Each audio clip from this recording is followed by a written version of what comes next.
Este hackathon supone la culminación del gran reto de Odisea.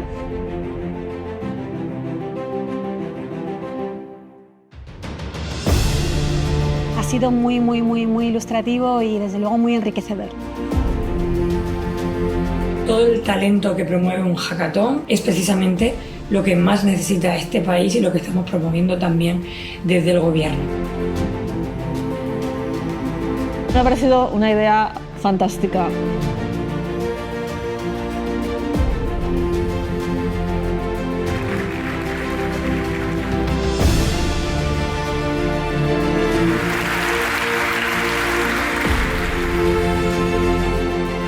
Soluciones reales a grandes retos reales de colectivos vulnerables. La tecnología es una herramienta muy poderosa para cambiar la realidad, para mejorarla. La inteligencia artificial puede aunar una gran cantidad de datos. Bien utilizada, puede ayudar mucho a nuestra sociedad.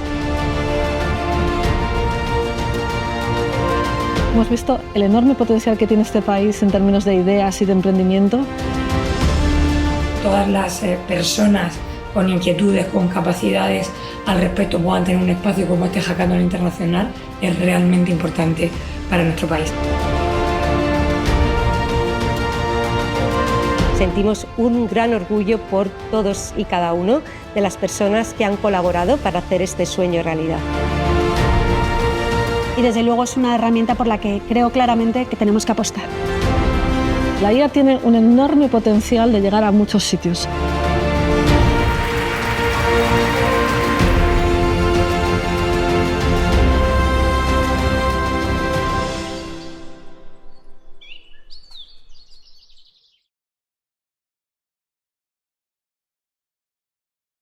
Buenos días, bienvenidos una semana más a este segundo workshop del segundo hackathon de Odisea for Good de la serie IA que cuida. Hoy nos acompaña Maite Sanz de Galdeano. Bienvenida, muchísimas gracias por estar aquí con nosotros. Buenos días, muchísimas gracias a ti por pasar este tiempo conmigo.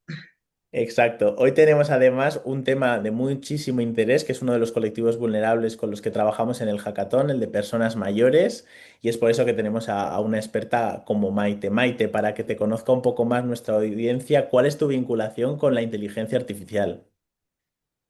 Bueno, me encantaría hacer un recorrido de todas las cosas que he podido hacer con inteligencia artificial. No tenemos tiempo, no es el día. Pero sí que, bueno, pues yo precisamente creo que me inicié en este terreno en un trabajo para la Agencia Europea de Derechos Fundamentales que hacían un análisis sobre cómo se estaba impactando la inteligencia artificial en Europa, en los diferentes estados, en las diferentes áreas. Para mí fue súper interesante porque pude entrevistar a muchísima gente que estaba trabajando directamente con inteligencia artificial en un momento en el que todavía no se hablaba tanto de ello, ¿no? Y a partir de ahí, bueno, entré pronto en Odisea, soy de las primeras socias bueno, pues he trabajado en diferentes proyectos, he trabajado también en el Instituto de Ingeniería del Conocimiento, que está adscrito a la Universidad Complutense, donde ellos desarrollan sistemas de inteligencia artificial y han contado conmigo como jurista en distintas fases de desarrollo de algunos de los sistemas. Es una chulada y es una suerte poder disfrutar de eso porque puedes ver desde dentro, ¿no? Lo que significa ser un grupo diverso donde hay lingüistas, ingenieros y el experto del área que sea, en este caso jurista. Y estuve en uno de los proyectos, estaba en la definición inicial, ese momento crítico de los sesgos, o sea que quienes estarán por ahí mis sesgos metidos quizás. Y luego en otro proyecto fue muy chulo porque estaba leyendo, digamos, los resultados de la máquina, ¿no? Entonces, bueno, ese ha sido uno de los trabajos más chulos. Y ahora mismo, dentro de Odisea, estoy en dos proyectos súper interesantes. Uno que son de red.es, es la implementación de la Carta de Derechos Digitales, que, bueno, por si no conocéis muy bien, es una de las declaraciones más importantes en España, que es, no es ley, pero sí que, digamos que nos da un poco las guías de a dónde tenemos que ir, ¿no? Y dentro de los derechos digitales está el derecho de igualdad. Entonces, en uno de los proyectos de Red.es en el que participa Odiseya, estoy yo, trabajamos para la no discriminación, en particular uno de los grupos vulnerables, por supuesto, es la tercera edad. Y he entrado también a trabajar en otro de los proyectos de Odiseya que participa en la implementación de los derechos digitales, que tiene que ver con la neurotecnología, que particularmente estamos desarrollando una guía sobre el uso de neurodatos, que son esos datos cerebrales, ¿no? Que hoy vamos a hablar un poquito de ello. Y también vamos a crear un observatorio internacional de neurotecnologías, con lo cual, digamos que la charla de hoy, la charla que vamos a mantener, suma esas dos patas, tanto mayores como neurotecnologías. Y bueno, te he soltado un pequeño rollo, pero es un poco para entender por qué estoy aquí. Exacto, enhorabuena por esa trayectoria y por el gran trabajo que hacéis tanto desde Odiseya como desde los diferentes proyectos en los que participas. Y ahora vamos a entrar más en materia de la neurotecnología y vamos a empezar por dar un pequeño contexto a los participantes que nos están escuchando. Y te quería preguntar por qué es tan importante la recomendación de la UNESCO, entidad de la que formamos parte como Odiseya, sobre ética de la neurotecnología. Bueno, antes de entrar directamente en la propia recomendación de la UNESCO, que es muy importante, pero sí quiero dar algunas líneas de qué son las neurotecnologías, ¿vale? Porque igual no todo el mundo lo conoce y hay que diferenciar las neurotecnologías de la IA en general. Las neurotecnologías son los dispositivos que bien se implantan dentro de la cavidad cerebral o bien se utilizan por fuera como un wearable, una diadema, unas gafas o una pulsera, que lo que hacen es, de alguna manera, o bien registran la actividad cerebral, es decir, leen qué está pasando dentro, o bien te la modulan de alguna manera para, bueno, pues para ayudarte a lo que sea, ¿no? Entonces, teniendo en cuenta que esa es digamos, los dispositivos que están regulados por esa recomendación de la UNESCO. ¿Por qué la UNESCO se mete aquí? Pues porque hace ya 3 años se dio cuenta gracias a un trabajo enorme de un grupo de expertos, que las neurotecnologías es un nuevo tsunami que está entrando y que directamente se está desarrollando una cantidad de dispositivos de una manera impresionante. Se está gastando muchísimo dinero y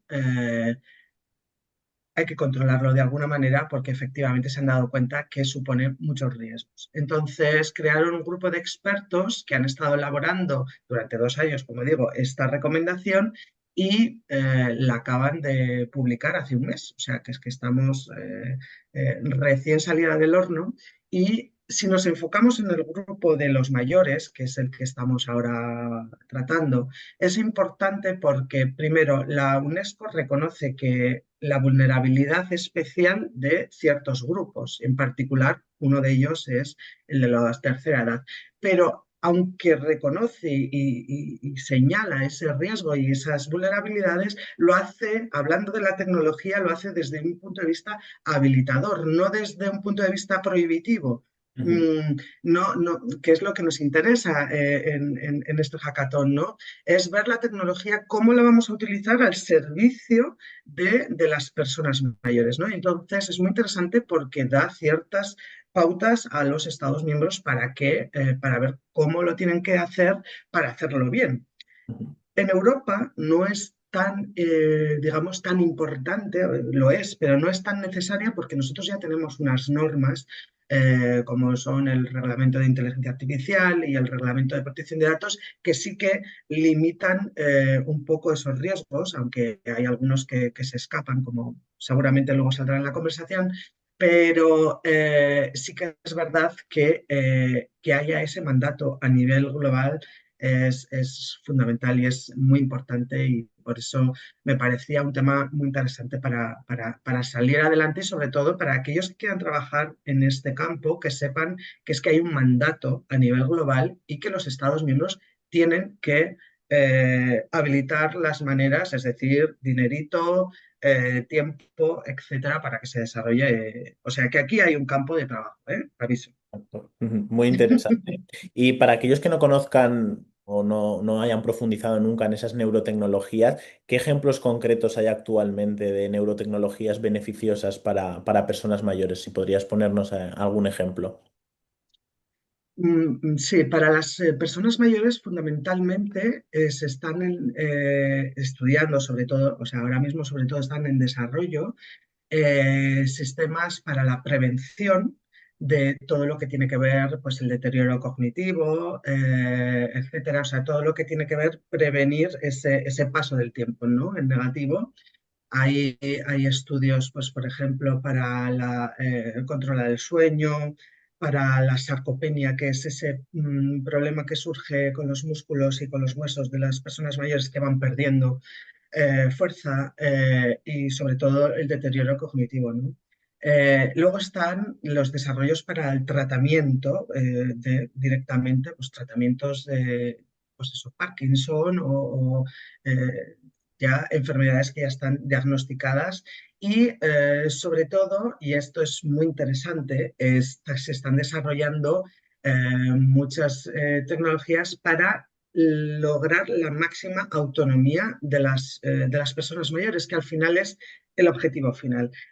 Creo que voy a decir la palabra autonomía 200 veces en esta charla porque es que al final es de lo que se trata, es de buscar cómo la tecnología puede ayudar en la autonomía de los mayores, porque es que esa imagen, ¿no? De la persona mayor que totalmente dependiente la podemos paliar en buena manera gracias a estas tecnologías y ese es el objetivo al que tenemos que ir. Por ejemplo, un ejemplo muy concreto de esto último, hay un informe, en el 2019 se hizo una investigación que hace 6 años, o sea, realmente no hace tanto tiempo y a partir de ahí se han hecho muchas otras investigaciones interesantes relacionadas de cómo a través de la emisión de una energía muy leve, que o sea, a través de algo externo, ¿no? Ni siquiera era nada interno, 25 minutos estando con una diadema que te da cierta energía, hacía que las personas mayores luego, durante una hora, tuvieran el mismo nivel, la misma velocidad de pensamiento y el mismo nivel cognitivo que una persona joven. Que a priori nos puede parecer decir, bueno, una hora tampoco es mucho ya, pero es que quizás para una persona mayor tener esa hora al mismo nivel que cuando era joven es mucho y puede servir para muchas situaciones muy delicadas. Imagínate a una persona que quiere ir a un notario, ¿no? Eso se me está ocurriendo.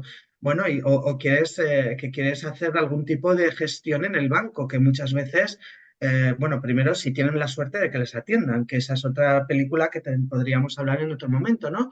Pero gestiones que se hacen bola a la gente que todavía no hemos llegado a la tercera edad. Cuando llegamos a la tercera edad se nos hace mucha más bola. Oye, pues mira, si tenemos una tecnología que estando en casa mientras estás haciendo cualquier cosa, tú tienes el gimnasio mental trabajando, pues fenomenal, ¿no? Me parece un desarrollo chulísimo que espero poder disfrutar cuando me toque, ojalá.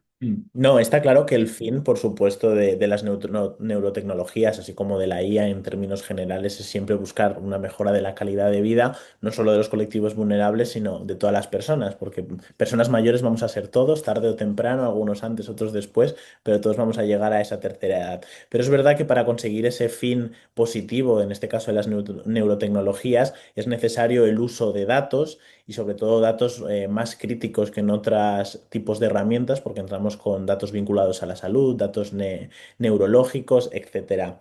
¿Dónde están o qué límites éticos debemos marcar al seguimiento y sobre todo al monitoreo de las personas mayores para poder desarrollar estas soluciones? Bueno, este es uno de los temas más delicados, ¿no? Precisamente la UNESCO habla del peligro que hay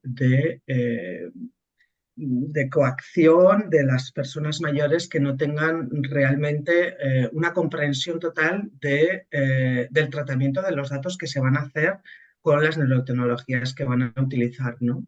Precisamente porque es un tema muy delicado, bueno, porque es que el tratamiento de los neurodatos se tiene que hacer de una manera muy estricta. Es todavía un tema que está en el aire, todavía ni siquiera en el Reglamento de Protección de Datos están regulados como tales, aunque ya hay declaraciones del supervisor y de otros organismos que defienden que efectivamente estamos ante datos personales muy sensibles, pero es que esto hace 3 años no se decía. De hecho, en Estados Unidos directamente las empresas que están tratando estos neurodatos no es que los traten como datos sensibles, sino que directamente niegan que sean datos personales. Es decir, ellos, muchas empresas de Estados Unidos directamente eh, afirman que los datos son suyos y que si queremos tener acceso a nuestros propios neurodatos recabados a través de un dispositivo les tenemos que pagar. Bueno, eso es una locura desde la óptica europea, ¿no? Hay un informe súper interesante de la NeuroRights Foundation, que es una fundación que está trabajando mucho por el tema de los neuroderechos, que seguramente luego también volveremos a ello, que estudiaron el tratamiento de los neurodatos de 30 empresas estadounidenses que desarrollan y comercializan dispositivos que se están vendiendo de una manera libre y no se acogen a los dispositivos, digamos, a los requerimientos de los dispositivos médicos, puesto que se desarrollan y se comercializan para otros usos. Pues bien, estas 30 empresas, en su mayor parte, el tratamiento que hacen de los neurodatos deja muchísimo que desear. O sea, entre otras cuestiones, venden los neurodatos a otras empresas. Bueno, precisamente por eso yo, y esto ya es una cuestión muy personal, o sea, esta es una opinión personal que yo defiendo, y es que ya que estamos precisamente en un momento de crear los parámetros y los límites de estas neurotecnologías, creo que habría que declarar directamente que los neurodatos no se pudieran vender, es decir, declararlos como res extra commercium, igual que no se puede vender los órganos. Yo no puedo vender un riñón. Bueno, pues de la misma manera, no vender, que las empresas no puedan de ninguna manera vender neurodatos, porque eso directamente eliminaríamos una gran parte del problema, ¿no? Entonces, volviendo que Muy bien, está me muy bien. pinchas Sí. y luego, volviendo al tema, bueno, en la medida de lo posible, hay que reforzar el consentimiento que se les exige a las personas mayores para que tengan muy claro qué es lo que van a utilizar y a dónde van a ir esos neurodatos, porque en muchos casos no van, si es un médico el que ha determinado que esa neurotecnología es la que van a utilizar, ok, no va a haber ningún problema. Pero si son ellos los que voluntariamente han entrado en Amazon o en la web y han dicho, uy, esto dice que me va a tranquilizar y que me va a concentrar y que voy a... y se compran cualquier tipo de diadema que tú también te puedes comprar o yo, ahí pierden totalmente el control, ¿no?, de sus neurodatos. Claro. En ese sentido, en otros workshops siempre hemos hablado de que la inteligencia artificial, la tecnología siempre avanza muchísimo más rápido, por desgracia, de lo que avanza la normativa que debería regular esas nuevas tecnologías, esa inteligencia artificial y en este caso las neurotecnologías. Para aquellos participantes de nuestro hackathon que ya están desarrollando herramientas, asistentes cognitivos vinculados para mejorar la autonomía de estas personas mayores o la calidad de vida de las personas mayores, y no hay un marco normativo, como bien estás comentando, actual, que marque los límites, ¿no? De dónde pueden actuar, qué pueden hacer, qué no pueden hacer. Desde tu opinión, ¿cómo aseguramos que esos asistentes cognitivos respeten la privacidad y la dignidad de las personas mayores? Y si, por el contrario, ves inviable que la responsabilidad esté solamente en las empresas o en los desarrolladores, ¿cuáles serían las acciones legales o la legislación que deberían sacar para acotar y asegurar esa dignidad de las personas mayores. Bueno, si nos ceñimos a España, a Ujú, Europa, sí tenemos, o sea, no estamos, esto no está liberalizado, por ujú, suerte, ¿vale? O sea, en España, en Europa, tenemos el reglamento de inteligencia artificial, por un lado, tenemos el reglamento de protección de datos, por otro, que como decía, pues los neurodatos en sí mismos no están regulados, pero están asimilados a los datos sensibles y por tanto a los datos de salud y por tanto requieren unos requisitos de tratamiento muy exigentes. Además de eso, están regulados ujú, la comercialización de las neurotecnologías. Como decía, por un lado, todas las que tengan que ver con un fin terapéutico están bajo el paraguas de toda la normativa de los dispositivos médicos. ujú. Y todas aquellas que escapan de ese fin terapéutico, que bueno, también te digo que la mayor parte de las neurotecnologías que se van a utilizar con los mayores están dentro de ese fin terapéutico, ¿vale? Pero aquellas bueno, que sean para otros usos, en España, en Europa, también están en su gran mayoría reguladas, salvo aquellas que efectivamente, como comentabas, son pues meras diademas que recaban la información del paciente, ¿no? O del usuario, mejor dicho. Bueno, están reguladas como si fuera como una calculadora, un producto más, sin tener en cuenta todos los riesgos inherentes, ¿no? Pero precisamente porque los riesgos de las neurotecnologías son mayores que lo que está previsto bajo nuestro paraguas regulatorio, y vuelvo a decir, estamos hablando de Europa, si nos salimos de Europa, olvídate de todo lo que acabo de decir. Es un poquito la selva, ¿no? O sea, hay ciertas regulaciones, pero no hay el paraguas que tenemos nosotros garantista.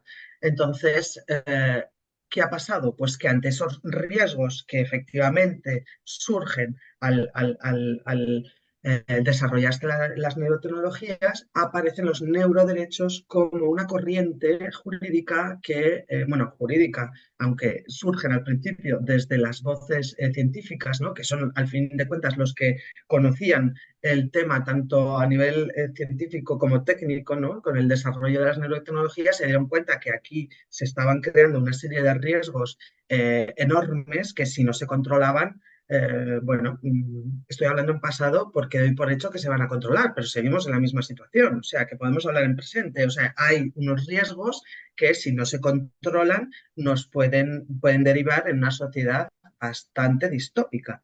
Entonces, para evitarlo, surge la idea de los neuroderechos que bueno, pues como todo, ahora mismo no es pacífica. O sea, hay una serie de corrientes distintas, desde aquellos que dicen que se tendrían que declarar como derechos humanos directamente recogidos en la Declaración de los Derechos Humanos, como derechos humanos nuevos, a aquellas otras corrientes que dicen que, bueno, que directamente es que son principios de derechos que ya tenemos y que están evolucionando, ¿no? Y dentro de todo eso, pues hay diferentes visiones. Hay diferentes, pues desde los que deciden o están defendiendo que hacen falta 5 neuroderechos a aquellos que hablan de solo un neuroderecho. Lo que estoy diciendo es que existe el debate, es un debate que se inició, ya os digo, desde el campo científico, pasó al jurídico, los jurídicos estamos ya en él, los académicos también, entran los filósofos. Hace poco estuve dando una charla en el Colegio de Economistas, porque también les afecta desde la economía de la conducta, todo lo que tiene que ver con el marketing neurológico, es decir, poco a poco están entrando todos los sectores a hablar, a pensar para ver a dónde vamos para precisamente controlar, ¿no? Que utilicemos la tecnología al servicio del ser humano y por eso blindemos nuestros derechos fundamentales porque si no, esto puede ser tremendo, ¿no? Totalmente, totalmente de acuerdo. Has comentado que había algunos riesgos específicos, ahora vamos a profundizar en algunos de ellos y el primero en el que me gustaría profundizar es la siguiente pregunta, que es ¿qué riesgo supone para las personas mayores que depender de un sistema inteligente para hacer tareas cotidianas? Mm, Bueno, tenemos que partir de la propia vulnerabilidad de las personas mayores, inherente, ¿no? Que tiene distintos componentes. Desde esa imposibilidad que comentaba antes, quizás, ¿no? De leer o de entender a priori los contratos que puedan leer, a tener en cuenta, bueno, la brecha que puede haber si esto no se, si no se tienen en cuenta lo que dice la UNESCO, que directamente exige a los estados que el acceso tiene que ser equitativo, ¿no? Si ese acceso no es equitativo, bueno, pues claro, no va a ser lo mismo el uso que se le van a dar a estas tecnologías desde ciertos estratos sociales y otros estratos sociales, ¿no? Entonces, bueno, va a depender un poco de ciertos parámetros y también hay un peligro claro y es que se acomoden demasiado al uso de estas tecnologías. Entonces, bueno, yo creo que este es un trabajo que todavía está, que tenemos que trabajar en ello, ¿no? Que tenemos que ver de qué manera, pero es que eso yo creo que podemos hacer un paralelismo con la IA generativa y nosotros. O sea, ¿cómo hacemos para utilizar la IA generativa y apoyarnos en ella, nosotros, tú y yo y los que nos están viendo, y no volvernos tontos? ¿Mm?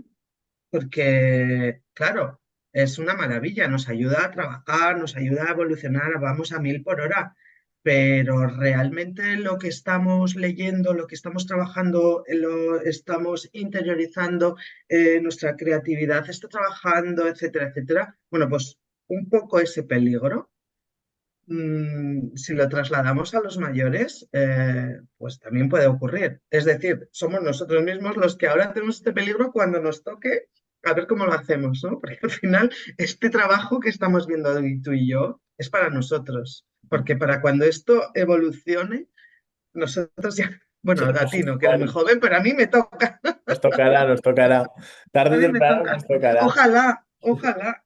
No, no, es muy interesante ese paralelismo que has hecho con la IA generativa, porque es un tema que hemos comentado aquí en estos workshops y es uno de los temas que también tratamos en el hackathon y no lo había pensado yo de esa manera así, pero es totalmente, totalmente cierto. En ese sentido también, ¿cómo evitamos que la IA refuerce estereotipos o sobre el envejecimiento, sobre las capacidades cognitivas con los propios sesgos que al principio de este workshop comentabas que profundizaríamos? Bueno, yo creo que para que pueda ocurrir eso, lo que hace falta es un cambio de mentalidad. O Ujú. sea, ya no tanto un cambio técnico, o sea, no estamos hablando de cómo la IA va a conseguir, sino que cómo la sociedad va a cambiar. O sea, aquí hace falta un cambio de paradigma absoluto.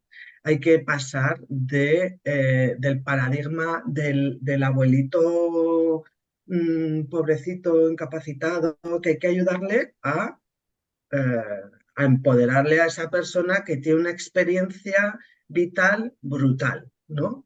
Entonces, precisamente hay que pasar de esa visión de el mayor que molesta, hablando claro, Ujú. a el experto por experiencia, porque ese es el término que se utiliza precisamente en el proyecto que os comentaba de igualdad, ¿no? Que estamos trabajando, trabajamos con, se llama el proyecto COPID, precisamente lo hacemos trabajar con grupos de expertos por experiencia, es decir, si estamos hablando de mujeres, nos juntamos con grupos de mujeres.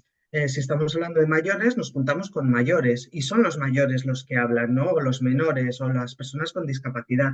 Bueno, pues aquí es lo mismo. Si vamos a desarrollar inteligencia artificial para mayores, ¿quiénes tienen que formar parte del desarrollo?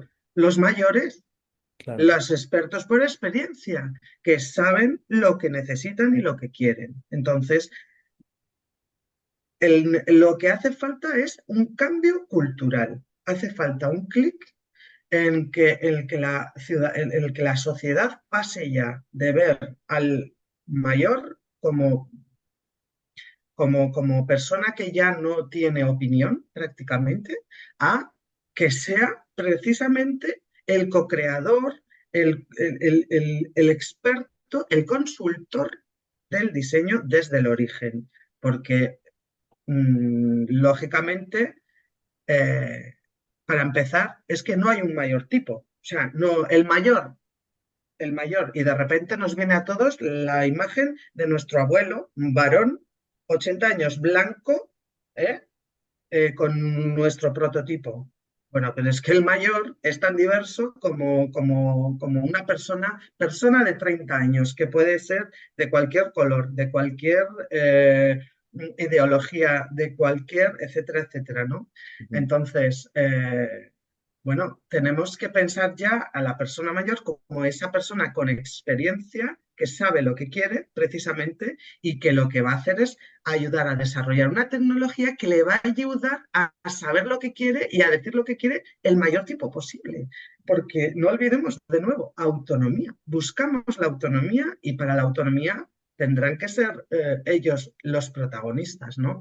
O sea, diseñar algo sin tener en cuenta la palabra del usuario final es absurdo, no tiene ningún sentido, ¿no?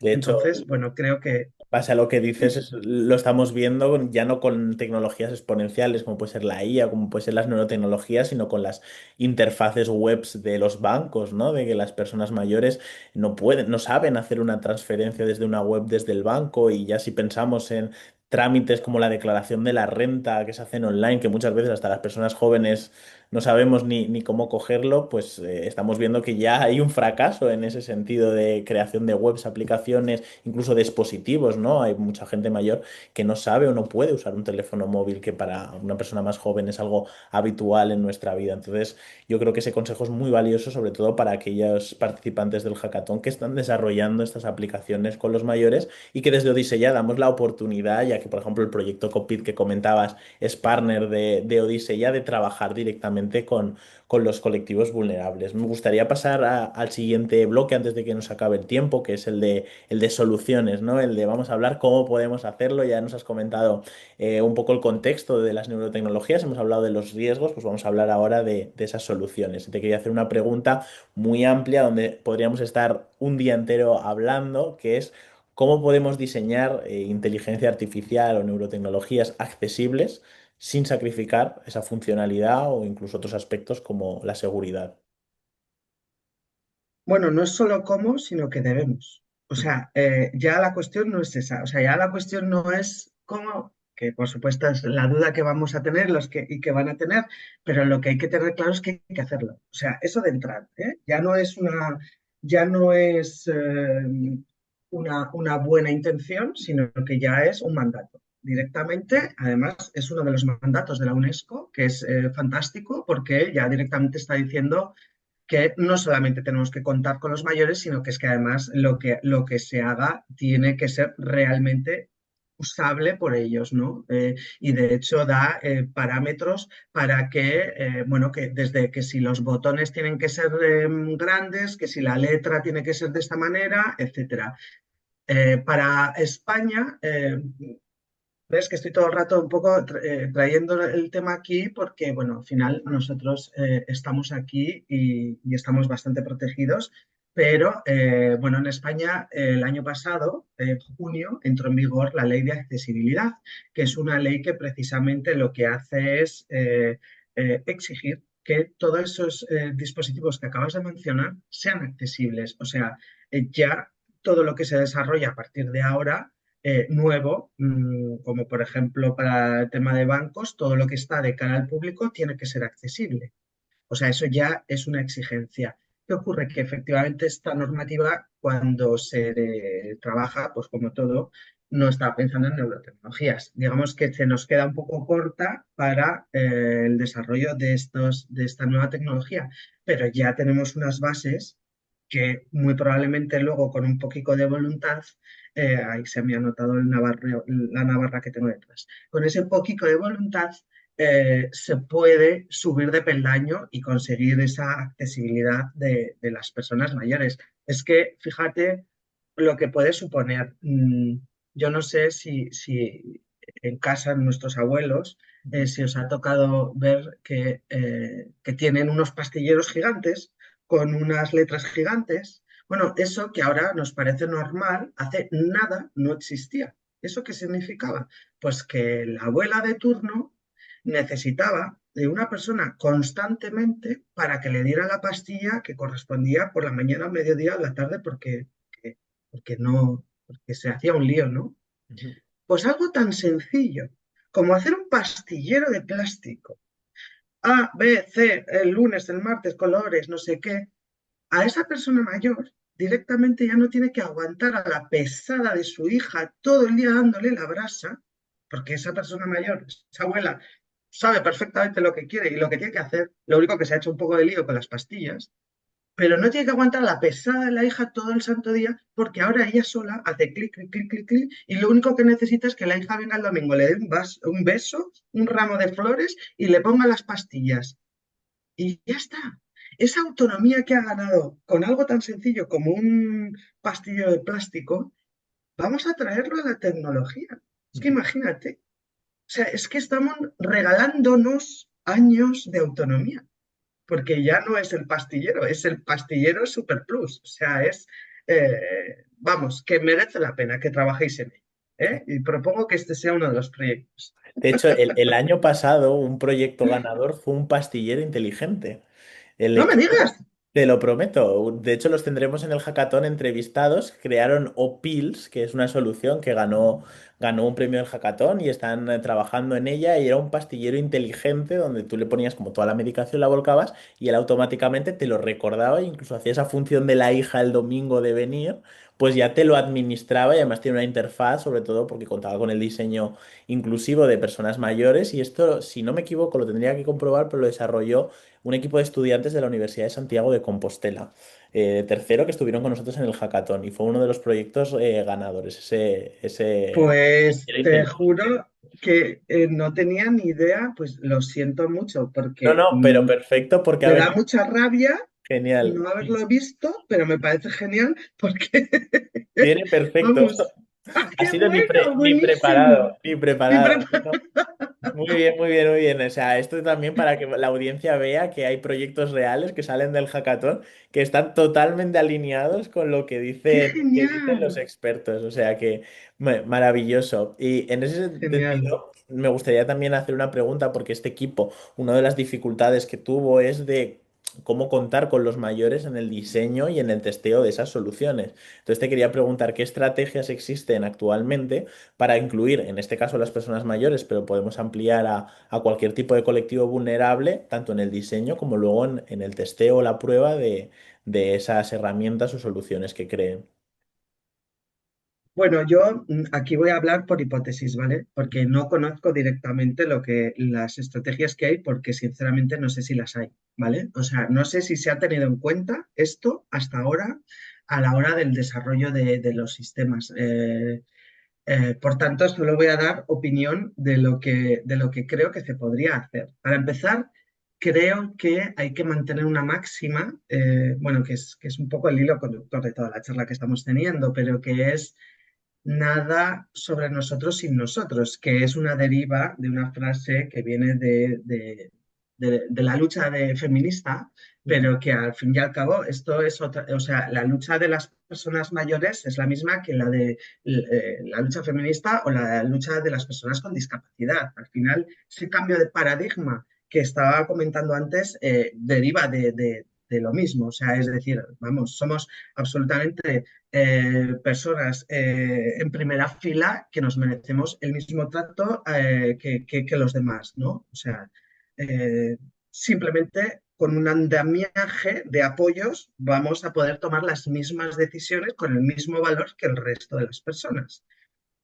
Bueno, ves que me incluyo dentro porque yo ya estoy hablando, yo quiero que desarrolléis esta tecnología para cuando me toque. Bien, pues, ¿qué se podría hacer? ¿Qué me gustaría a mí que hicieran conmigo si me llaman como persona experta por experiencia para formar parte del codiseño?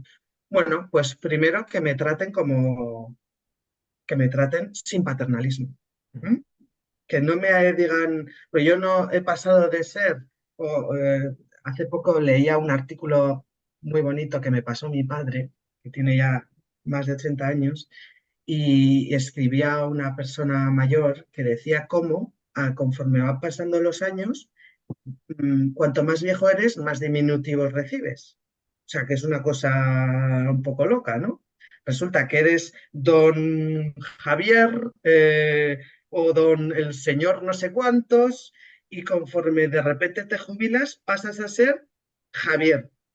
Y cuando ya eres más mayor, en vez de tener más respeto, que es lo normal, porque es más mayor, entonces empiezas a ser, ¿qué tal estás mágico? ¿No? En las enfermeras te hablan como si fueras un niño pequeño y al final si eres una especie de bebé, cuando tu cabeza está perfectamente, sabes latín porque has visto lo que no está escrito y tú tienes que aguantar a un crío que te esté hablando o una cría que te esté diciendo mágico, ¿no? Bien, pues fuera paternalismos, que es algo evidente, pero hasta que no se nos meta en la cabeza este cambio de mentalidad, en fin, adaptar los horarios. O sea, es que yo creo que no hay nada mejor que ponerse los zapatos del otro. Es decir, a ver, yo tengo 80 años, yo voy a trabajar en un proyecto, porque que esté jubilada profesionalmente no significa que no pueda decidir y no pueda tomar decisiones súper válidas. Bueno, no hay más que ver que, bueno, iba a decir una cosa, en fin, iba a decir que los presidentes de Estados Unidos pasan todos los 70, pero no me parece muy buena idea ahora mismo. Pero Se ha vamos, entendido, el concepto de fondo se ha entendido. exacto, que ser mayor no significa estar invalidado para tomar decisiones buenas, al revés. O sea, es que tienes un histórico, ¿no? En la vida tremendo. Entonces, bueno, que se me adapten un poquito a los horarios, que todo se relaje de determinada manera, que sea accesible, que, bueno, yo creo que lo que hay que hacer es poner un poco de lógica, echar el freno, ¿no? Echar un poco el freno a nuestra vorágine diaria, un poco que vamos un poco locos, echar el freno para que el proyecto se ajuste a los tempos de esas personas expertas que necesitan un tiempo para hacer las cosas bien, porque al final igual echando ahí un poquito de tiempo de más, vas a ahorrar mucho tiempo de corregir errores de diseño, de corregir cosas que no les interesan, de corregir un montón de pasta y de tiempo que se ha dedicado a un desarrollo totalmente innecesario, simplemente por no haber dado ese tiempo que necesitamos todos realmente, pero que hay para tomar esas decisiones, ¿no? Y sobre todo, repito, diversidad, o sea, se nos llena la boca al hablar de evitación de sesgos, pues si lo que queremos es que no haya sesgos, diversidad en el desarrollo del sistema y diversidad en el grupo de consultores. Y, por supuesto, en los datos con los que se desarrolle, porque una de las cosas más tremendas que hay ahora mismo es que por lo menos el 50% de los desarrollos que se están haciendo en general no tienen en cuenta los datos de las personas mayores. Eso es tremendo. O sea, no existen, no existimos.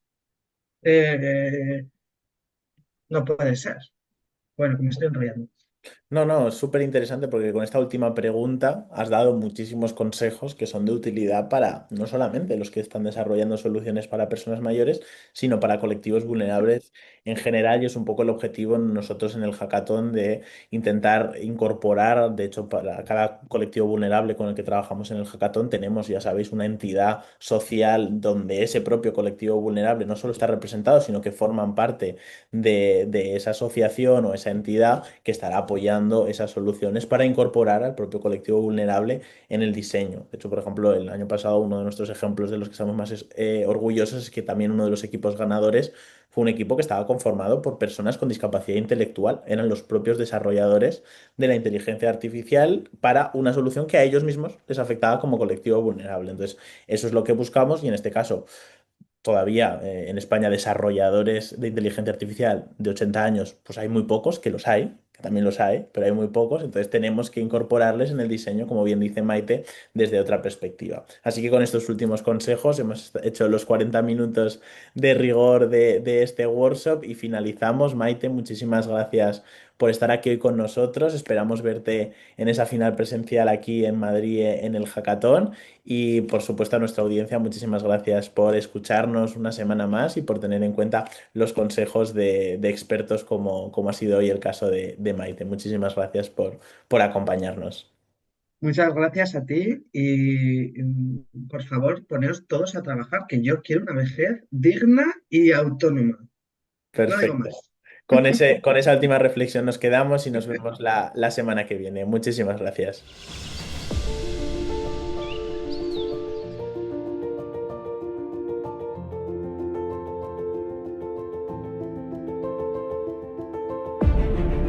Este hackathon supone la culminación del gran reto de Odisea.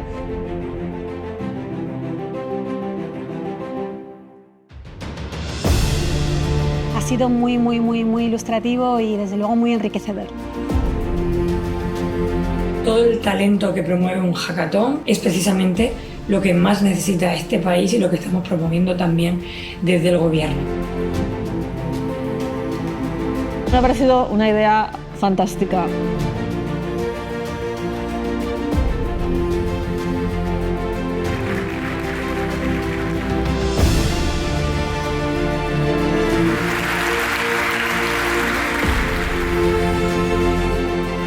Soluciones reales a grandes retos reales de colectivos vulnerables. La tecnología es una herramienta muy poderosa para cambiar la realidad, para mejorarla. La inteligencia artificial puede aunar una gran cantidad de datos, bien utilizada, puede ayudar mucho a nuestra sociedad. Hemos visto el enorme potencial que tiene este país en términos de ideas y de emprendimiento. Todas las personas con inquietudes, con capacidades al respecto puedan tener un espacio como este Hackathon Internacional es realmente importante para nuestro país. Sentimos un gran orgullo por todos y cada uno de las personas que han colaborado para hacer este sueño realidad. Y desde luego es una herramienta por la que creo claramente que tenemos que apostar. La IA tiene un enorme potencial de llegar a muchos sitios.